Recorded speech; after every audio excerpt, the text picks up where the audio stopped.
All right, everyone. Welcome to Invisible Walls Live at PAX Prime. Thank you so much for showing up. Good to see some of your faces instead of just interacting with you virtually. I don't know if any of you guys hit me on Twitter, but if you guys want to interact with me outside of the show, that's a great place to do it. Same with Marcus, Ryan, and Brandon as well. I try to answer as many questions as possible, so hit me up on there, and we'll communicate, which is good. I want to give you a quick rundown of what we're doing on the show today. First of all, I'll intro everybody who most of you guys probably know already. We're going to talk about then what we're going to do in the show, talk about the giveaways. We're going to promote our Film Fest panel, which is tomorrow at 3 o'clock in the Kraken Theater. Is that correct? The Kraken. Yes. Kraken. And Brandon will actually be hosting that panel.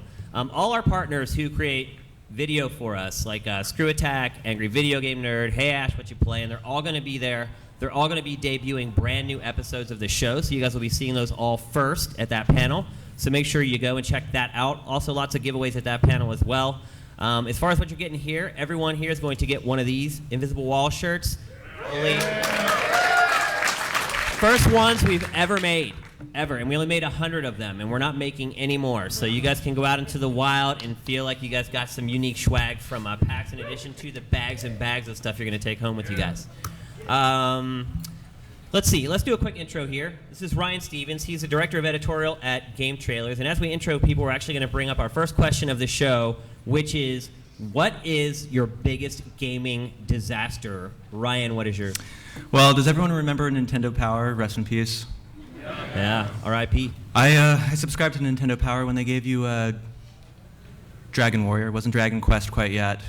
And you know when you save the game and it says don't turn off the power? My mother, she turned on the light switch, which for some reason was tied to our NES. And I believe I said horrible things to my mother at age 8. We haven't spoken since. And that is my great gaming disaster. All right, it's like therapy. Yeah, it is. Brandon Jones, the voice of GameTrailers. He does all the voiceover for GT. You may not recognize his face, but as soon as he speaks, you will know him. What's your biggest gaming disaster, Brandon? I had my dad walked in on me while I was fighting Mike Tyson, and I lost. That's not how I thought that was going to start. But, wasn't that a scene in The Hangover? Yeah. Were you clothed? Yes, I was. I might not have been wearing a shirt, but I was clothed. I had my Xbox 360 stolen 2 days after purchasing it. Oh. I got it right when it came out, and well, it only lasted another 2 days anyway. It was right. This is true. I think I'm on my third right now. But we had just been acquired by MTV, and we had like a locked closet in the corner that had like all our equipment in it. So I was like, oh, I'm going on vacation, and like it's just here, and like I don't know why I kept it at work. I was just like, oh, I'll just like put it in the corner, and like somebody went into that room, saw it, found it, like took it out of the box, left the box to be like an ass, and just like took the 360. So that was rough. Brandon is also one of the co-founders of GameTrailers, by the way. He is one of the original 4 that formed the company. 4.5. 4, yeah. 4 people that got paid? No. Two technically, 4 on paper. But. Yeah, so let's give him a big round of applause because we wouldn't be here without him. And then finally, Mark, is your biggest gaming disaster. Oh, okay. Well, I'm going back to when I was in PR, and I was working at a certain company that rhymes with Ubisoft, and we released a game that was a Dungeons and Dragons game that was doing really well in the previews, getting really good previews, and then there was an error with regards to the master disc going out to replication. So this awesome game that was doing well in the previews and had some really good early review scores, when you installed the retail version, and it was a buggy mess, and when you tried to uninstall it, it reformatted your hard drive. A patch came out damn quick for that, I can tell you. You earned your paycheck that week. Oh, yes. So I'm Shane, the host of the show. I would say my biggest gaming disaster back when I used to work at Tech TV before it became G4 and pretty much ruined the whole network. I was working on X-Play with Adam Sessler and Morgan and that whole crew, and we had a bunch of interns who were working for us, and one part of our jobs that we didn't have time to do was capture footage of games. And if any of you want to intern, by the way, at GT, that's what you'll be doing there. Don't. Yeah. So I don't know if you remember when the GameCube first came out, they had these really dinky memory cards. You could maybe save like 3 games to the card. And so finally they came out with the memory card 251. I don't know what that extra one was for, but they held like 20 times what the other memory cards held. So I had played through all these huge GameCube games like, Mario and Metroid Prime. I think I added it up. I had spent 400 or 500 hours of my life on that memory card. And so they released the Master Quest in Japan, and we had a modded GameCube in our office. And we had our intern go to capture footage of the Master Quest. Well, he didn't quite understand yes and no in Japanese, so when he put my memory card in there, it asked him if he wanted to format the memory card. And he thought it said, do you want to save? And so he hit yes, and it wiped everything off of my memory card. So, don't worry, he's dead now. And I have to say, I've been playing games since like the mid to late 70s. Yeah, I'm old. And I think that is the one day in my life where I really questioned my hobby, because I looked at all those hours and I was like, it all came down to ones and zeros in this card that this kid just wiped. And I questioned it for about 5 minutes, and that was it. So here I am, hosting a panel at PAX. So let's get on with the show.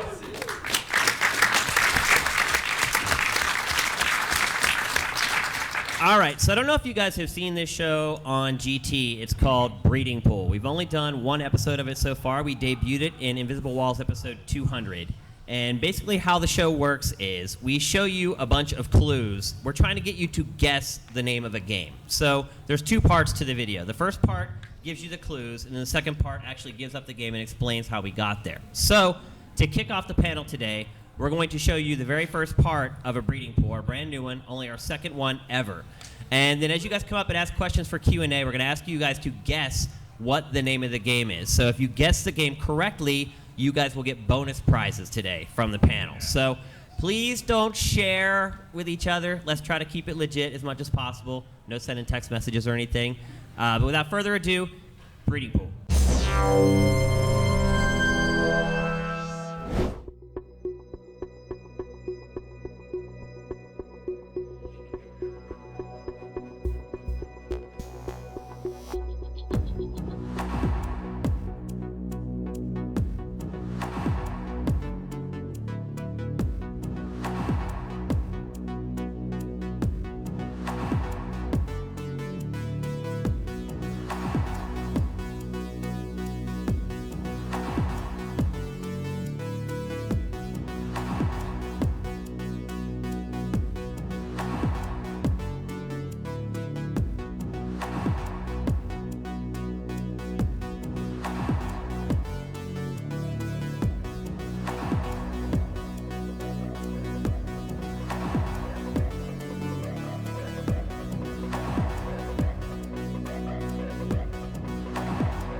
You guys got any ideas? Don't share. Is it Miss Pac-Man? Close. It's in the Pac-Man family. All right, so we thought we'd do things a little differently for the panel. We didn't want to just talk about specific games because we felt like this is a bigger audience, a bigger forum. So we wanted to talk about bigger topics. We're about to turn the generation here, and we're about to see the PlayStation 4 and the Xbox 720 or whatever the hell they end up calling it. So we wanted to talk about kind of bigger topics across this entire generation of consoles. So for the first topic, which console will reign supreme next generation? And to talk about that, Mike Damiani, the creator of one of our most popular shows, Pop Fiction. So let's give him a round of applause.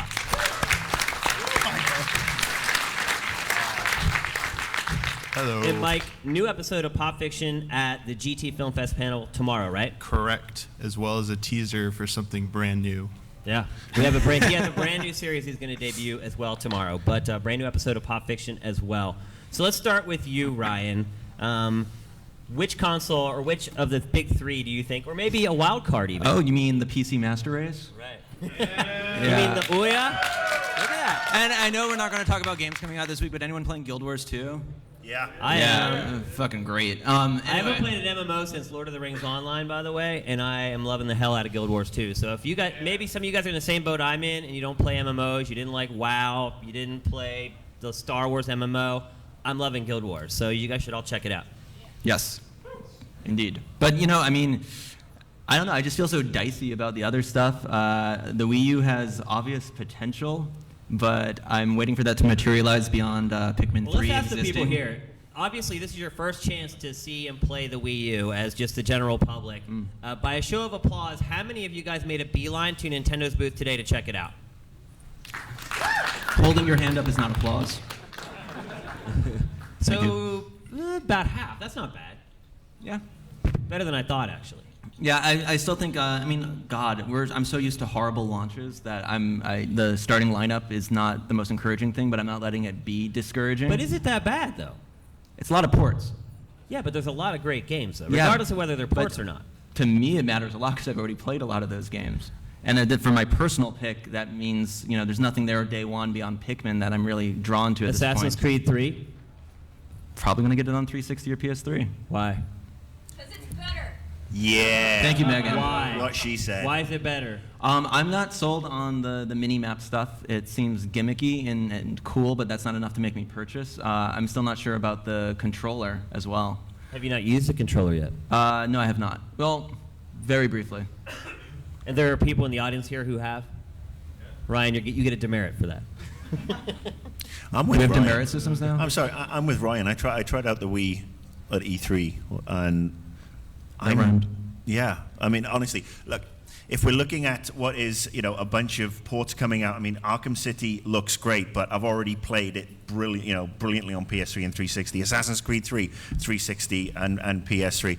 Wii U, was it Zombie U? That looks kind of cool, but I'm sure that's going to turn up somewhere else. It'll be Zombie 720 or whatever they're going to call it, but I'm sure it will turn up at You can't another play point. it on that, though. There's no tablet.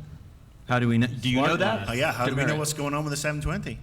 Maybe it comes with 2 tablets. Yeah, and honestly, the way that Microsoft and Sony have been kind of trying to play catch-up of capturing the mass market, it doesn't make me very hopeful. And I do know that the core games, except for from the first parties, do end up on PC. And then, yeah, sometimes there's some problems. I mean, I'm playing Dark Souls Prepare to Die right now, and it's impossible with a keyboard and mouse.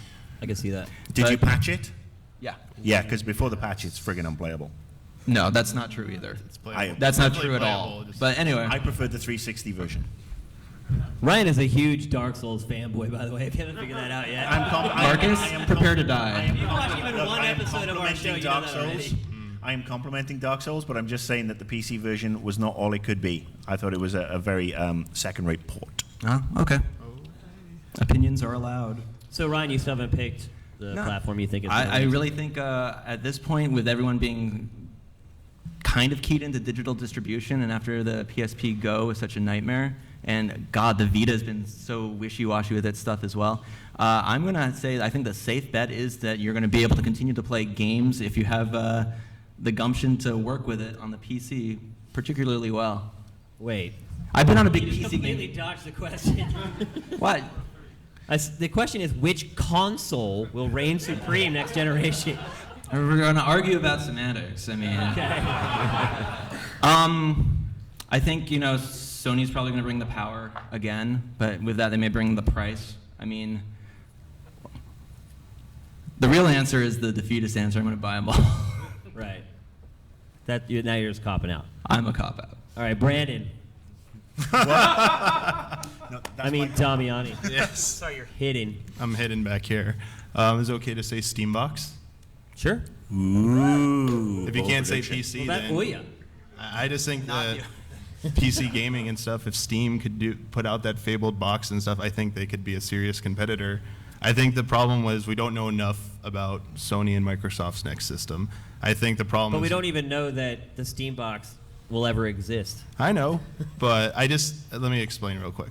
Sony and Microsoft, I think they're going to price themselves out. I don't see how they could have what everyone's expecting out of those systems. I can't see how they're going to be priced at a point that people are going to jump on the bandwagon right away. I think it's going to be 360 and PS3 launch all over again, where people are going to wait for the price cut before it hits that critical point. And I think Nintendo's doing the same thing they did with Wii again, where they're taking the best hardware and advancements from the previous generation, applying that into their system to make it be able to compete for a few years, and it's going to be reasonably priced.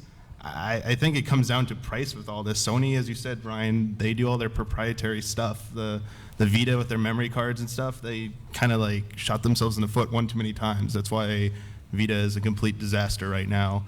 And I think Valve, they could just look at what's going on and they could capitalize on it better than Nintendo could. I think they could see what Nintendo's done. If they put out a system at the right time, I think that would be the winner if they did it. Well, conceivably, if Nintendo continues on this cycle and Sony and Microsoft continue on the same cycle, eventually we'll get to a place where Nintendo will have the most powerful console. Correct? I just don't think they put out the most powerful hardware on purpose. I think they think about price and production costs, and they think about simplifying the experience enough so that it has, mainstream appeal. And I'm not going to say that that's not casual, hardcore or anything. They just want to make it easily accessible to anybody so more people get into gaming. I think that's kind of been their mentality since DS came out. And I think they're going to stick with that, which is not pushing the bleeding edge, cutting edge technology for their hardware. Okay. Marcus, quickly. On live. Sorry, too soon. I'll be honest with you. Nintendo are going to be the first ones out with their perceived next generation, which is basically this generation with a fucking iPad attached. But I think they will start to do. They will have a good initial bump, providing they can actually release a price and a release date and get it into stores this Christmas. I think Sony are in a strong position with the cloud streaming service with Gaikai on board. I think Microsoft, if they are very smart with, they're already implementing some sort of cloud stuff, I think Microsoft will probably dominate in the US. I'm not thinking globally, because obviously Nintendo is very strong in Japan and Sony is very strong in Europe. But I think in the US, if Microsoft with their marketing and if they can bring back the passion that they had for the first 4 or 5 years of 360 before we all started going, oh, Connect, then they can actually do something cool and dominate. But I'm actually with the other two, and I'm going to say that if you want to play the best cutting-edge games, and I'm basing this on what's happened over the last couple of months, in fact, PC games. It's PC, Guild Wars 2, phenomenal. Some of the ports that have come out for PC games over the last couple of months have been really good. Just drop games for Windows Live, drop the shitty DRMs, and PC games for the win. I love PC gaming as well, but I'm gonna pick the PlayStation 4. Sony I think fanboy. the only reason it didn't win this generation is because it came in at too high of a price, in all honesty. I think if they had been competitively priced with their competitors, they probably would have dominated just like they did the last 2 generations. And I'm not the world's biggest PlayStation fan by any stretch. I agree, the Vita has been pretty much an unmitigated disaster. But Sony's got it right. Their online is free. It's competitive with Xbox Live. Easy to hack. They still care about exclusives, which to me is a really big deal. They're the only ones that care anymore. Nintendo does, but a lot of people don't care about Nintendo's exclusives anymore. Sony is making exclusives for us, and I think they'll continue to do that. They also care a lot about indie games. They have the best exclusive downloadable games for their platform. I think they have caught up worldwide. They're pretty close right now with the PlayStation 3. I think you won't see Sony make the same mistakes that they made the first time this time. So I'm picking PlayStation 4. And now we'll take a couple questions from anyone who wants to ask them about this topic. Got one down here. We got a mic for you if We you got want. the groovy mic back here, so you gotta hoof it on. Yeah, we're going to make you walk too. Come and hang out with me just for a moment. And make sure you give us a guess for breeding pool as well while you're there. All right. Guess what my guess for breeding pool would be sleeping dogs. Okay. Would someone really name their game that? I guess my question would be, what's the worst or I guess the most off-the-wall NDA or embargo that you guys had to abide by? Ooh. Oh, there's been a few of those. We had to sign an NDA about that NDA. Well, We're not allowed to talk about your question. Actually, we're under NDA. Well, the fun ones are always when when somebody makes a little mistake in the PR department and the NDA breaks about 4 days after the game shipped. Yeah. That's happened on a couple of occasions. I mean, I just was under NDA for Call of Duty Black Ops 2 for about 4 months. They showed it to us really early. Typically, we wouldn't see that game until about a month before it comes out. And this time, for whatever reason, we saw it 4 months beforehand. The problem was they showed it to us 3 times before we could actually really talk about it. And each time it had a different NDA. And so they actually got confused about their NDAs about what we could and couldn't talk about. So like an article went up, they called me to complain about it, and I had to go back and pull out an audio recording in my notes to prove to them that they said it was okay at the prior meeting we had. So I would say that's probably the worst, but I mean, they're all bad. I mean, to me, they're all bullshit, if you ask me. It's like, you show me something, I should be able to talk about it. That's the bottom line. And just to be completely transparent with you guys, it's a game that we have to play as journalists. If we want to keep getting access to this stuff, and keep getting you guys the information that you want and that you need as people who come to GameTrailers, we have to go and look at stuff and then not talk about it. To me, I went to school for journalism, and if my professors knew what I was doing, they'd kick me in the ass, in all honesty, because it's information, and when someone shares information, it's almost ridiculous to think that it can't get out there. So, unfortunately for our business and for your sake, if you want to get the information you want on GameTrailers, we have to adhere to embargoes and NDAs. Otherwise, they would cut us off, and they cut everybody off. So, and another thing I want to mention is, in the last year, and you guys may not even have noticed it, but video game publishers are trying to cut out journalism. They're trying to make you guys go straight to their YouTube channels. They're trying to cut out the people who may say, this game isn't very good, so that you guys are getting force-fed what they want you to hear. So trailers are released. They're not given to us, but they put them on their YouTube channel.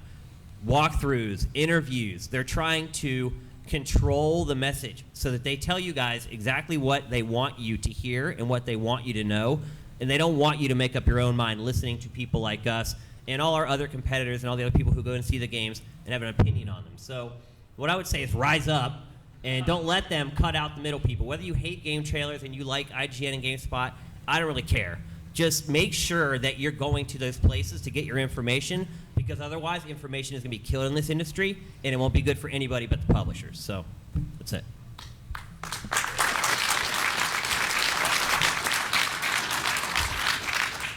All right, how we doing on time, folks? Okay, next topic. So one of the other shows that we debuted in Invisible... There will be more Q&A, though. Yeah, Yeah. We'll be doing lots of taking more Q&A. questions from you. One of the other new shows we debuted in episode 200 of Invisible Walls was Blueprint. The first episode we did was for the new Grand Theft Auto. And basically what it is a way for us to look at games that have already been released and try to figure out what a game that we haven't played yet is going to be like. So with Grand Theft Auto, we kind of talked about some old games, great cover systems. Obviously, the cover system in GTA 4 wasn't amazing. And try to explain what we wanted the next Grand Theft Auto to be. And so this is our second episode of Blueprint, and this is for Ghosts and Goblins.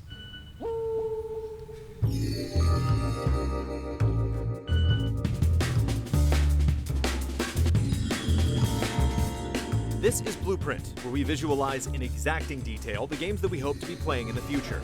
Whether we're talking about a recently announced game for which details are scant, or just letting our imaginations run wild with a concept all our own, we aim to cobble together a vivid picture using ideas from all over the gaming universe.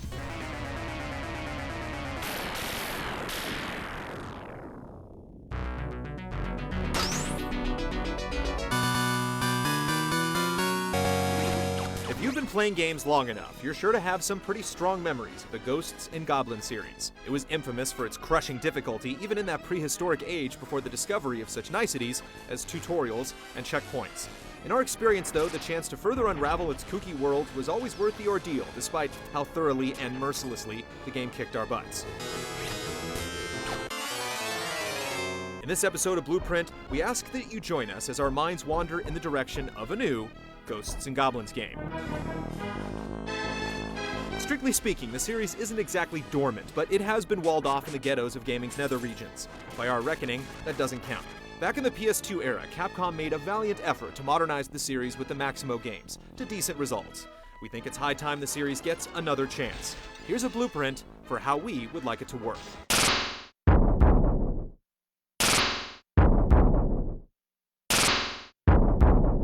The unremitting difficulty of the Ghosts and Goblins games is mitigated by the predictability of all their elements. Enemies behave in ways you could register and exploit, your jumps have a hard-coded trajectory, and your weapons reliable, replicable effects. If you internalize all these patterns and execute your actions with precision, the impossible is made possible.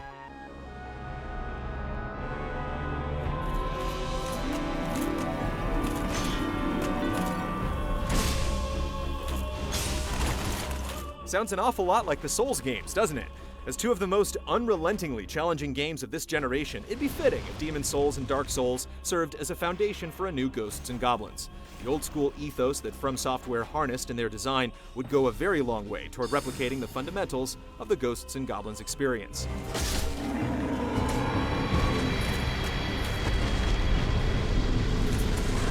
Your experience playing the Souls games revolves primarily around what weapons you choose. Above and beyond whatever decisions you make when leveling up, mastering your arsenal is the most efficient way to improve your game. By familiarizing yourself with each individual weapon's moveset and learning its specific applications, you prime yourself to take on the game's challenges, which at first blush can seem downright unfair. Similarly, you won't get far unless you pay careful attention to how your enemies behave, both in terms of their attacks and how they inhabit the environment. To us, that sounds an awful lot like Ghosts and Goblins. Applying the fine-honed precision of Souls-style combat to Ghosts and Goblins' iconic thrown weapons would yield excellent results. The plethora of spectacular secondary effects found in some of the special weapons in the Souls games provides an intriguing suggestion as to how it could work.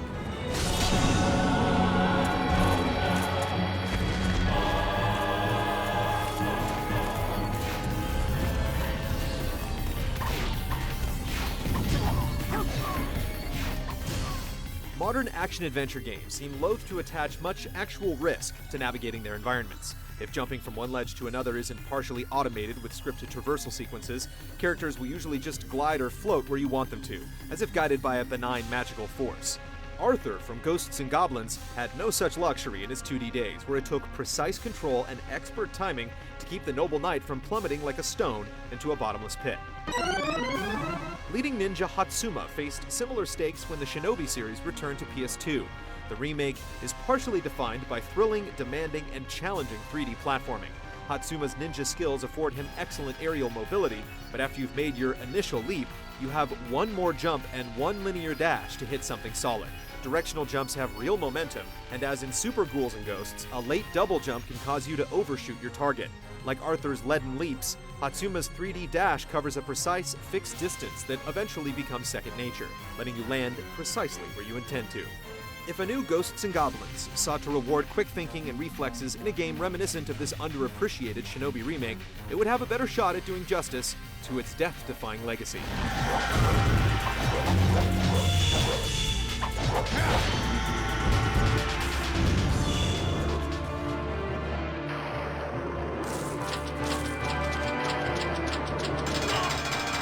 It's unfortunate that the Ghosts and Goblins series never dipped its toe in a Metroidvania-style interconnected world, but it makes sense. This sort of structural arrangement didn't come into its own till Super Metroid's release in 1994, which was well after Capcom ceased releasing earnest installments in the series. But better late than never, in our opinion. Now, we're not calling for this mythical new Ghosts and Goblins game to be 2D. If games like Dark Souls and Metroid Prime have anything to say on the matter, Metroidvania can work just fine in 3D. But if we have to pick a game that would serve as an aesthetic and philosophical touchstone for an interconnected Ghosts and Goblins world, it'd be what many consider to be 2D adventure par excellence, Castlevania Symphony of the Night. No disrespect to Super Metroid's pioneering work in the subgenre, but Symphony of the Night's gonzo and unhinged take is a much better fit for Ghosts and Goblins. Then we have the same purpose. Dracula's Castle is a masterclass in the kitchen sink approach to world design. In one room, you have flea men riding giant birds. In another, you're assaulted by barrel-hurling skeleton apes. Halfway through the game, the entire map flips and somehow remains playable. In this ghastly funhouse, humor prevails alongside horror, and this is precisely the tone we'd want when exploring an interconnected Ghosts and Goblins world. You shall regret those words. The environments brought to life by these classic games are bold and vibrant, with a sense of character that is tangible. Realize those worlds in 3D and build them in a way that encourages us to explore, and we'd get happily and hopelessly lost. But enough talk! Have at you!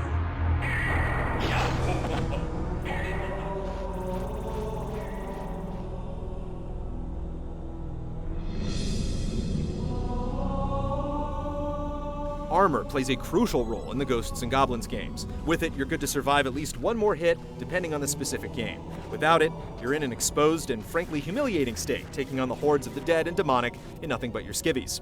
The Maximo games did a good job of tying the idea of deteriorating armor to a traditional health bar, but in our minds, there's a less obvious model that a future Ghosts and Goblins game could utilize to great profit. The disorientation should pass quickly. So what can Arthur's suit of plate mail learn from the Chief's Mjolnir-powered assault armor? Think about those sequences in Halo when you're running around with a fully charged shield, but only a single pip of life. How you carefully choose your engagements, extra mindful of tactics, with a constant eye on the search for health packs. Those kinds of tenuous moments are what define Ghosts and Goblins in our minds. Recharging normally. We're showing green across the board. Imagine a system where your character's health is persistent, but the state of your armor can fluctuate depending on how much damage you've taken. You could be at the brink of death in terms of health, but if you find a way to restore some of your armor, you could just possibly make it through whatever harrowing obstacles stand between you and your destination. This kind of system would also allow for some interesting decisions regarding how much armor you're willing to wear. Traditionally in Ghosts and Goblins, you want as much armor as possible, but what if there were some advantages to those daring enough to tackle the game in varying states of undress? In any case, we don't get the impression that Capcom is in any real hurry to resurrect its classic franchises, beyond using them as fodder for fighting game cameos.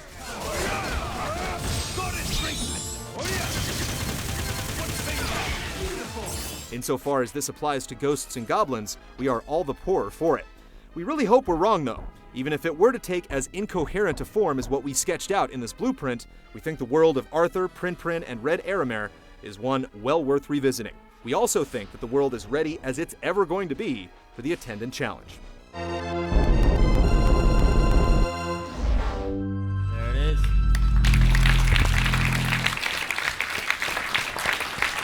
That was the handiwork of Miguel Lopez, who cannot be here today, but he did do a great job on that. So what? Take a couple more questions now for anyone who wants to ask.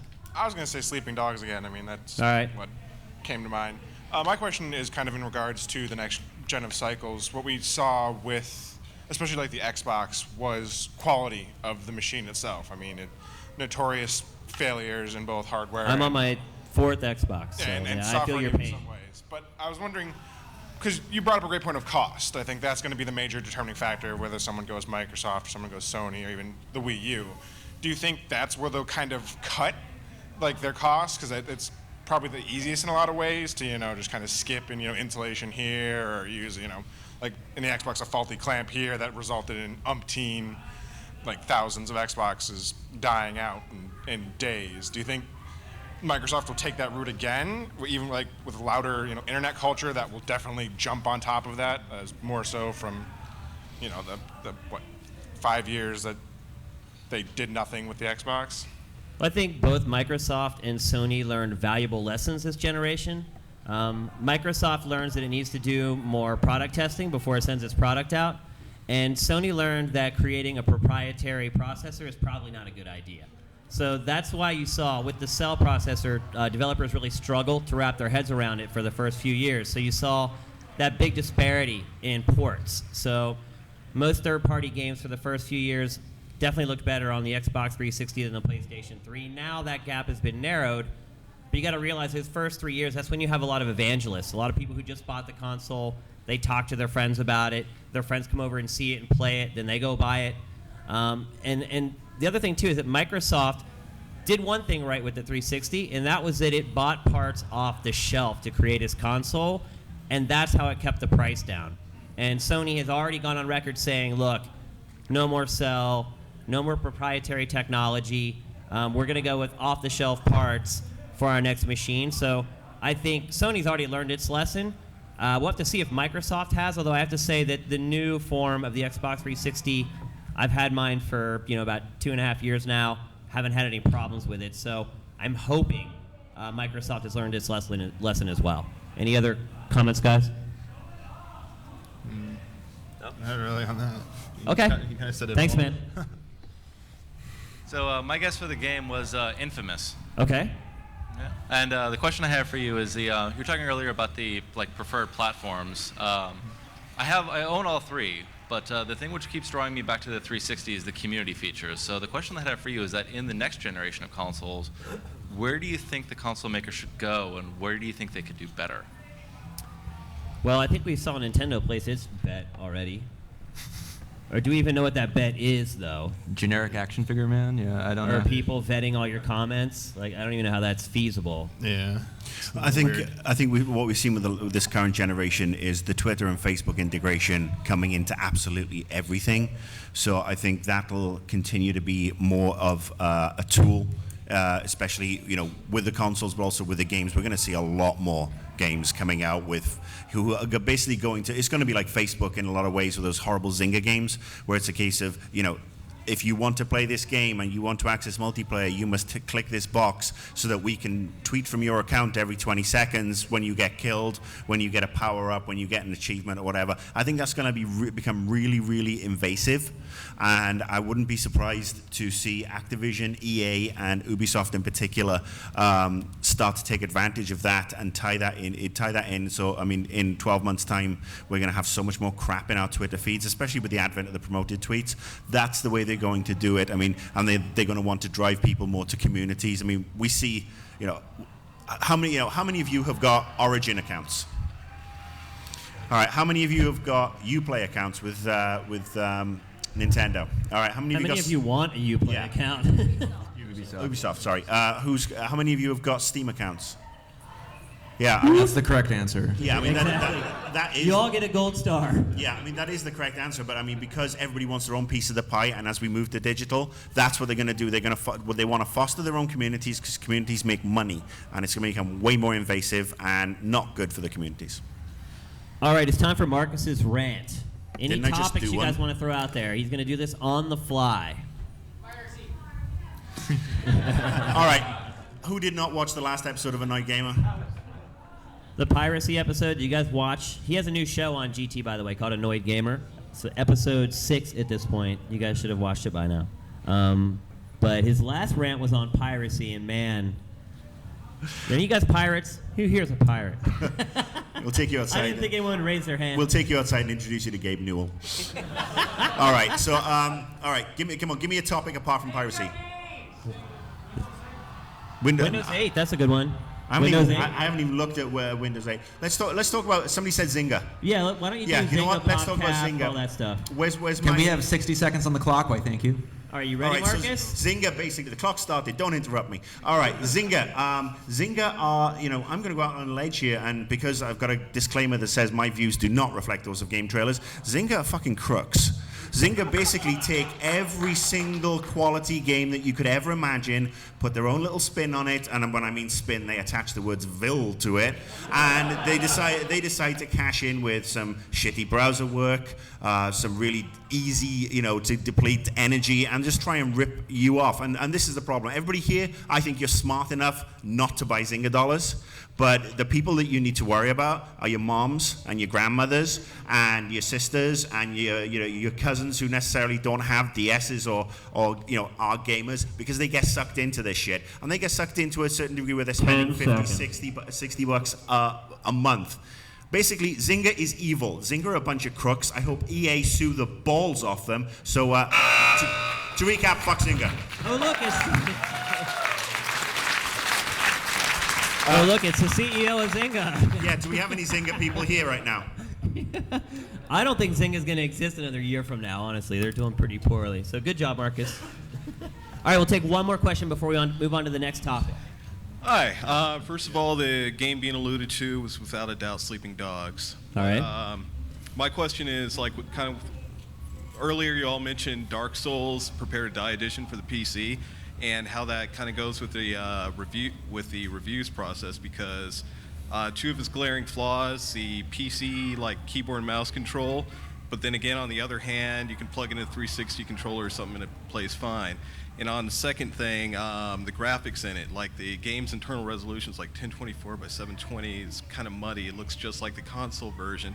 But then again, like the first day it was out on Steam, some guy on like NeoGAF or something put out a patch or a mod or whatnot that you can increase the graphics to whatever you want, and he added to it, increase draw distance, etc.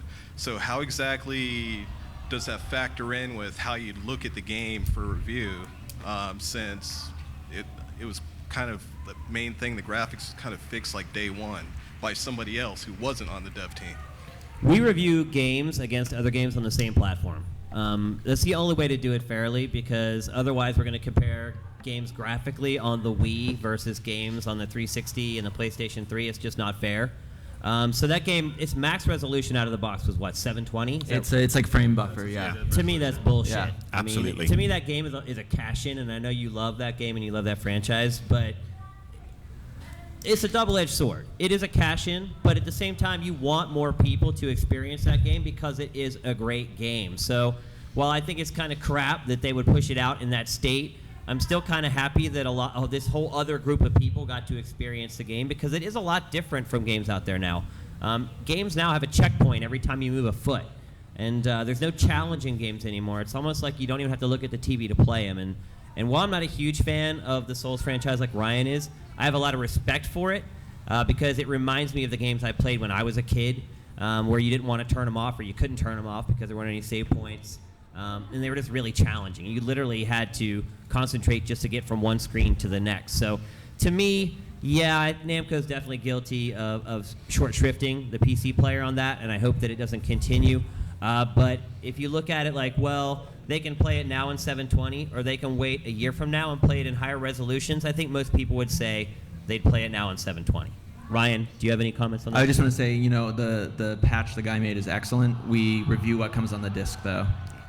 And all right, let me just go off on another little rant. Namco, I think you're being kind to Namco Bandai. I think they're fucking ripping people off with this version of Dark Souls. I think you're completely incorrect. All right. This version of Dark Souls is nothing more than a port from the consoles. It does add some extra content, which is great, but the fact that they rely, and this is an inherent laziness on the part of a lot of publisher developers, whether going back to the community, they rely on the community to keep their games going. I've said this before about somebody, a company I'm really really like, which is Bethesda. Skyrim, they do the mods, they support the community, and then they shaft us with Dawn Guard going out on Xbox 360 only for the first couple of months.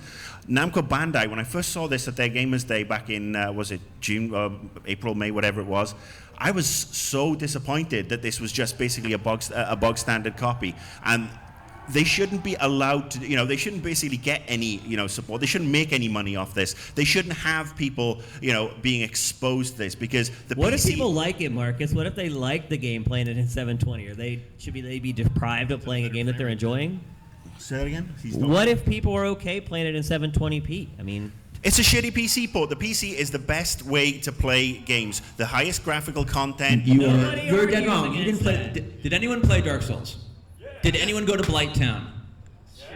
Blighttown runs at 30 frames per second on the PC version, so fuck you. There you go. It still runs at 720. All right, Marcus, we got to move on, bro.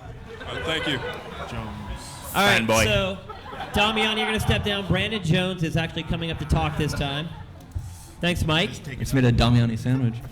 All right, our next topic, and this is sure to raise some ire, is what is the most overrated game of this generation? Dark Souls. Kidding. Can I go first? That's my pick. Well, good. We can skip you now, and we'll save 10 minutes Can on I go the time. first? That's my pick. That is your pick? Yes. Why do you think it's so overrated? Because everyone in the office likes it. But that's the thing. Like, to me, overrated means everybody around you is talking about this game, and you're staring at them like, is this the same? Like, DARKSOULS with the guy on the front and the arm? Like, same game, right?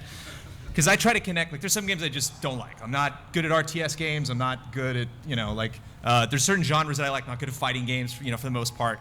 But I try to get in the mind of these guys that are playing it, and I'll definitely make a point to at least one time sit down with them while they're playing the game and be like, oh, this looks like fun. Is it frustrating? Like give me a good, honest reaction. So when I read your script, I can understand what you mean. And everybody was talking about this game, and I was like, oh, Dark Souls, let's check it out.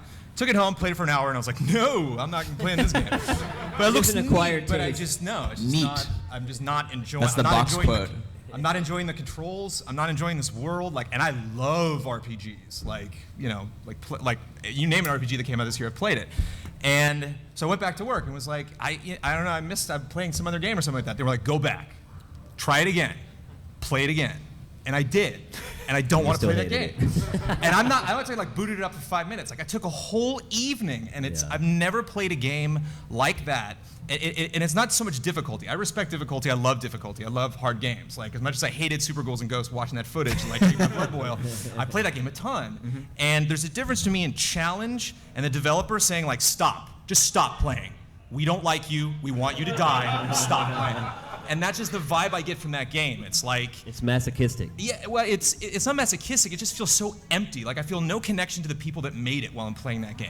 That game does not seem like it wants me to play it. And that was so yeah. Ryan not overrated is crying in that, inside I think. right now. No, I'm just trying to think what Brandon's favorite game is, so that I can take a big poop on it. But I mean, GoldenEye. I don't mean to be harsh because I will respect that that's I've seen some parts later in the game I'd love to fight that boss, but I'm never gonna get there. But so I respect that that's a great game. But I think it was one of the first times that I've really had a disparity. But you listen to that review and listen to my tone of voice, I am lying. That I really had to channel there's just some game out there. It's just not the game that I played. So GameTrailers, we're lying to you. We should have put that on the back of the shirt. All right, Ryan, what's your pick? Mine is Metal Gear Solid 4. No, that. But it's one that took a little instead of his revelation that it took the next. He played it and he knew. For me, I was kind of in this. It's like when I saw the Independence Day, I was like, that was a cool movie. Then I went to bed and woke up the next day. I was like, that was a shitty movie. But it's not. I don't think Metal Gear Solid 4 is bad. I just think it is. Overrated? A little overrated. And I think what really drove it home to me was that when I was at GDC and Kojima was doing his panel, and he had this little PowerPoint presentation where Snake would climb things, and then he was talking about, and then we were going to make Metal Gear 4, it's going to be awesome, and then Snake is climbing this mountain, and it's going higher than it's ever been, and then Snake just falls off. So even Kojima was we didn't deliver on what we really wanted to show. And I think that game's really cool and has got a lot of neat stuff, but I just don't think it was quite where I wanted it to be. Now that I can really think about it with a clear head. Well, the funny thing is that was my pick as well. I hate to disappoint everybody, but I'm not going to go on because I agree with pretty much everything Ryan said. I haven't really enjoyed a Metal Gear game since the original Metal Gear Solid on the PlayStation. But I do have a backup pick just in case, and we actually did not talk about this beforehand. My backup pick is Little Big Planet, and that may make Ryan cry. And my issue with that is that they relied too much on us to make the game fun. I felt like what they gave us to play wasn't fun at all. And while there are kind of ways to bubble up the really good user-generated content, I still felt like a lot of the UGC stuff the platforming still wasn't as good as the best platformers out there. And I feel like the create, share, play thing, great slogan and all, but I think in practice it doesn't work out as well as you might hope, at least with a game like that. So that is my pick. And do I get a turn or not? What'd you say? Do I get a turn or not? Because I figured it was going to be Dark Souls. No, I'm not going to agree with Brandon on that. No, I'm going to go with a little bit of controversy. I'm going to go with the last God of War game. All PS3 exclusive. Oh no, Dark Souls is multi-format now. Oh, that's true. Yeah, it is. I honestly, I tried to buy into the God of War hype, but I have this natural affinity to QuickTime. I never liked playing Simon Says as a kid, and any time that I'm getting into the middle of a set piece and all of a sudden I have to go, it just brings me out in a freaking nervous rash. So, yeah, I think it was a very overrated game. I think the previous ones were a lot more fun to me, and I'm probably going to get something thrown at me from somebody. Or is anybody disagree? Brown. Oh no. Does anybody disagree with me? Do we have any God of War 3 fans in the house? That guy. 1, Right 2, here. 3, 4, There's 5. one sitting right next to you. I'll take y'all. I think you're insane, as usual. Marcus and I don't always agree on games, if you haven't figured that out by now. That's because I know I don't what want to I'm sit here and talking argue about. with him for the next... We only have 10 minutes left. So I'm surprised you didn't go with Fallout New Vegas. Yeah. All right. Time for some more Q&A. Hello, how's it going, guys? Good. So my answer is the same as the last time, Sleeping Dogs. Okay. And my question is, what was the toughest game you guys had to review?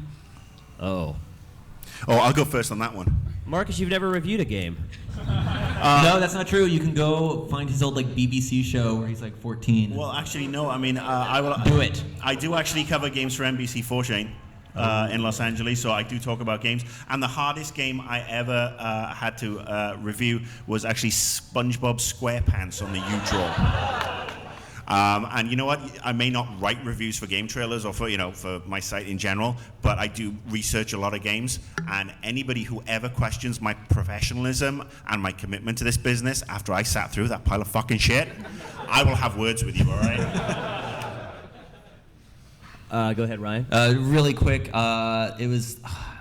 I'm blanking on the Sonic Zero Riders on the Kinect because it just didn't work. And I wish we had a visual of this. There's a mode where because we have to check all the modes. There was a point when we made sure no one else was in the office, and I think I gave Justin Spear $5 because there's a mode where you have to like basically high five each other and like go back and forth. And me and Justin learned things about each other we didn't know. Things you didn't want to know. What about you, Brandon? You haven't reviewed a ton of games. The last game I reviewed was Superman Returns for the 360. Did that put you off Games for Life? No. Well, there were fun parts about that game. But I think Kingdom Hearts 2, one of the best things that's ever happened to this company is Shane coming on board. Shane brought in an editorial team, and that really changed things. So my deepest apologies to Shane for some really wonky review scores. Ghost Recon. I don't know if you guys have noticed, but our highest review ever on GT is Ghost Recon Advanced Warfighter.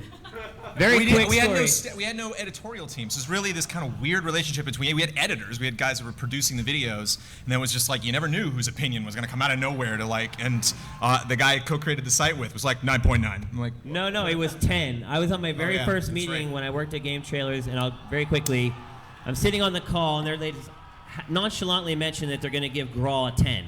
And I have just been hired, haven't even moved into the office yet, and I'm sitting there and I'm like, oh, should I say anything? Or will they like fire me before I start?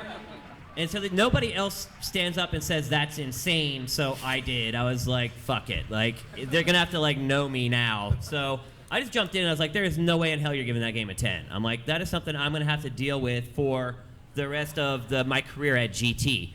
And so they like kind of yell like, well, this is my score and this is what I think and blah, blah, blah. I hang up the phone and I'm like, please, God, please. Next day the review goes up, 9.9. Did I win? Not really. At least we don't have a perfect 10 on the site yet, but there is that 9.9. What do you guys think? Should we re-review that game or should we leave it as is? Leave it. That's what we've decided to do. People complain about it all the time, but I figure since you're the real fans are here, we'd ask you guys, and so we'll leave it. For me, the toughest review, reviews are tough generally when games suck. That's really what it is, and that's when our jobs become jobs.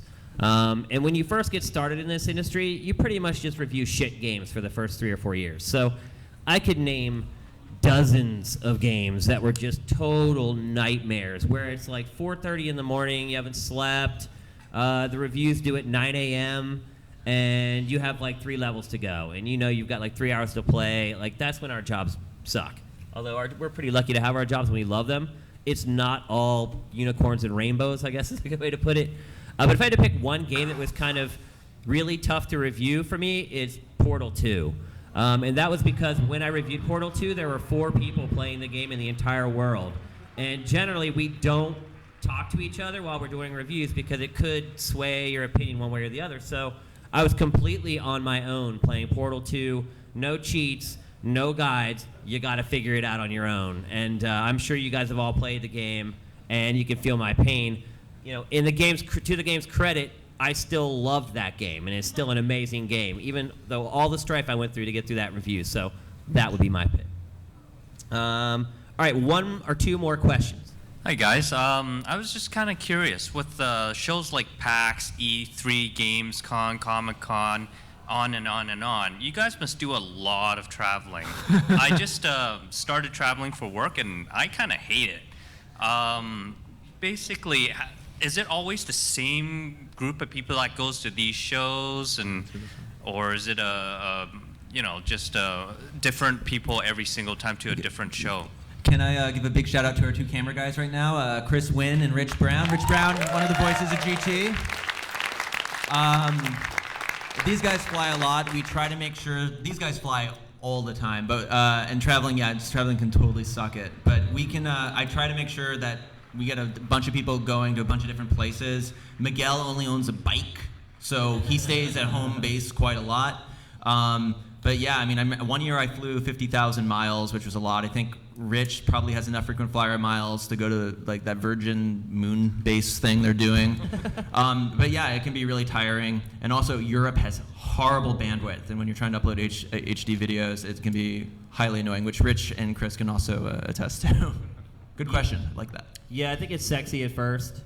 And after a month or two, you get over it real quick. Because the other problem, too, is that you don't really get to see where you go. You see the airport, and then you see the hotel or wherever the event is, and then you go straight from the event right back to the airport and fly back. I think if we had time maybe to see the towns that we go to a little more, or when you go to Europe, actually get to see the city that you're in, it might be a little better.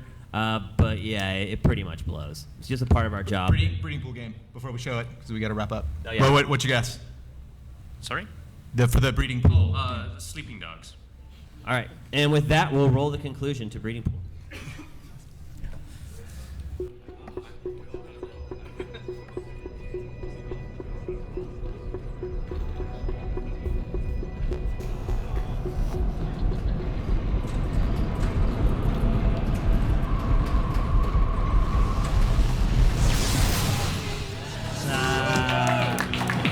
Good job, guys.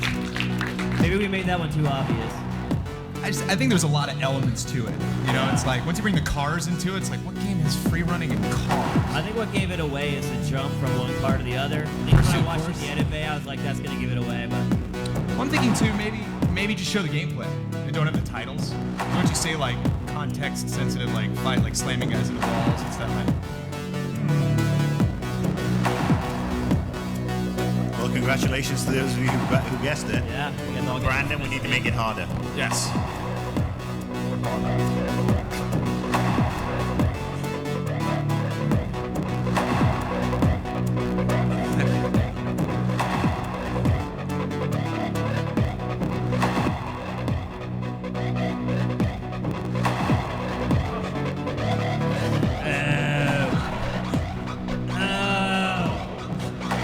Unicorns and rainbows. There it is. Maybe a little too obvious. Do we have time for one more question, or are we wrapped? He's closing the laptop. All right, one more question, and then we're done. Thanks, Rohan. Thanks, Rohan. Morrowind, Oblivion, Skyrim. What do you think of the online game coming next? You think what? You asking what we the think? MMO? What do you think of the MMO coming next? Okay. Ooh. Go ahead, Marcus. I actually liked Morrowind, didn't like Oblivion, loved Skyrim. Do we have any Bethesda people in the house? No? Okay. Yeah, I think that the online game looks like a bag of shit.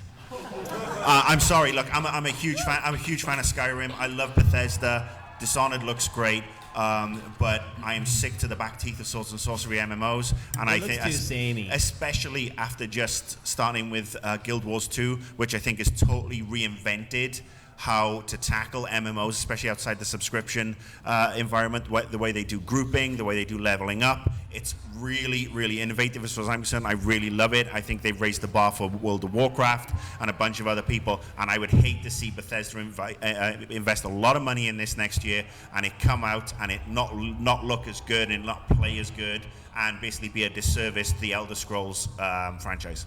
I think it's all about the map. I think if they try to cut corners and try to Skyrim's kind of there, but not really, then like that, yeah, I'll be really bummed. Because one of the things I got a big kick out of when I was playing Lord of the Rings Because I'm like sitting in a starting area, and I'm like, oh, I'm gonna go to this area, and I scroll out to the map, and I'm like, oh yeah, that's the map. That's the map that was drawn in the 50s. It's like the same thing. Like they couldn't cut corners because they're like, we have a map. Like we can't cheat Tolkien here. We have to make this thing the way it actually is laid out, the whole thing. So it's kind of fun to see Weathertop like way off in the distance. So like it'd be really neat to see these environments and go to places that look, you could only see like 20 feet in front of you in the old games. So if that works, I'm excited. All right, so that's it for the first ever Invisible Walls live panel here at PAX Prime. Before we go, I want to thank each and every one of you guys for coming here. We really appreciate it. When we signed up for this thing, we were like, man, will there be like 2 people in there? So we're really thankful that you guys came. We thank you for supporting GameTrailers most of all. We have a lot of fun creating content for you guys, and we hope that you guys will keep enjoying what we do in the years going forward. We have T-shirts for every one of you guys, so make sure you get And those before you go. posters. And posters for the panel. I think we'll have enough sizes for everybody. Make sure you request your size. And also before we go, I want to thank Brad Winters. I don't know where he is back there. He is the general manager of GameTrailers. He makes it all happen. Daniel Kaiser, the host of GameTrailers TV. Megan Rue, who put together all this craziness. I don't know where she went to. She went but outside. She deserves a round of applause. And Rohan Rivas, the guy crazy enough to convince us to do this. So thanks, Rohan. All right, everybody have an awesome PAX. If you guys see me on the floor or whatever, come up and say hello. I would love to talk to each and every one of you. So have a great PAX, And then everyone. the guys who guessed come up to get the Oh yeah, come on up for your special gift if you Shane? guess correct. Aren't we? Isn't there a catchphrase you need to utter? Oh, that's right. Invisible Walls is up, and... Yeah.